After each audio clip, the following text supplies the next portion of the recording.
Bonjour à tous, alors ça y est, Rolex vient d'annoncer ses nouveaux modèles 2024 aujourd'hui, ce 9 avril, en marge de Watch and Wonders à Genève. Alors, il y a plusieurs modèles assez intéressants, un que je trouve magnifique, un pour lequel je suis un peu dubitatif et un que je trouve quand même franchement un petit peu dégueulasse. C'est ce qu'on va voir dans un instant. Allez, go! Alors franchement, on va commencer par le modèle que je trouve de loin le plus intéressant et le plus beau, c'est la nouvelle 1908 en platine avec ce cadran guilloché, un aspect bleu glacier typique des modèles en platine de chez Rolex. Vous pouvez configurer le bracelet marron, le bracelet noir. Elle est vraiment absolument magnifique. C'est un des rares modèles où on peut voir le mécanisme à l'arrière, extrêmement bien fini, et c'est un modèle disponible à 31 300 €. Maintenant, on attaque les nouvelles Day-Date avec une 40 mm avec un cadran en ardoise ombrée. Vous avez également un cadran en nacre perlé, toujours en 40 mm. Ensuite, un modèle blanc avec des chiffres romains. Et surtout, moi, celui que je trouve le plus intéressant, celui avec le cadran bleu-vert, des très beaux reflets. Ça rappelle un petit peu le bord de la lunette de la Milgauss, je trouve. À titre indicatif, cette DDI 36 cadran bleu-vert est à partir de 43 650 € tout de même.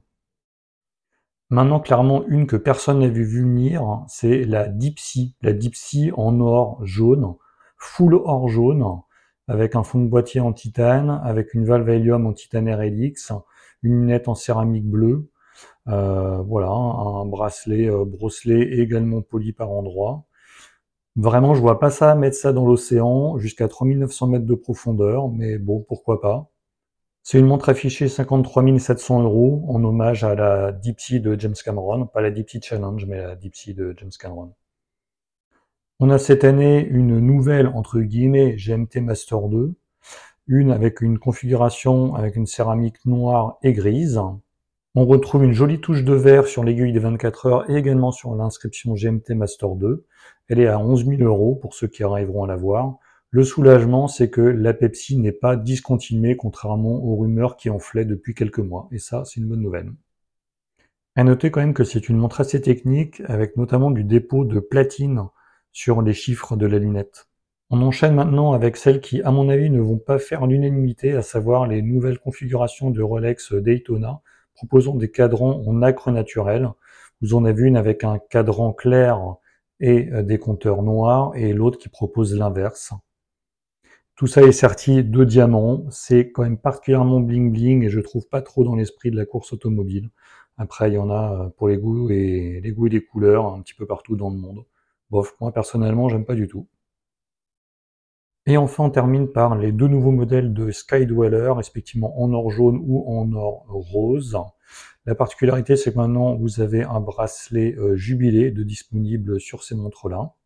Avec la configuration de la vidéo, vous êtes à 50 500 € pour une montre qui commence, elle, en acier aux alentours de 16 000 €, mais avec quand même des belles complications et un calendrier qui permet d'afficher la date et tous les mois de l'année.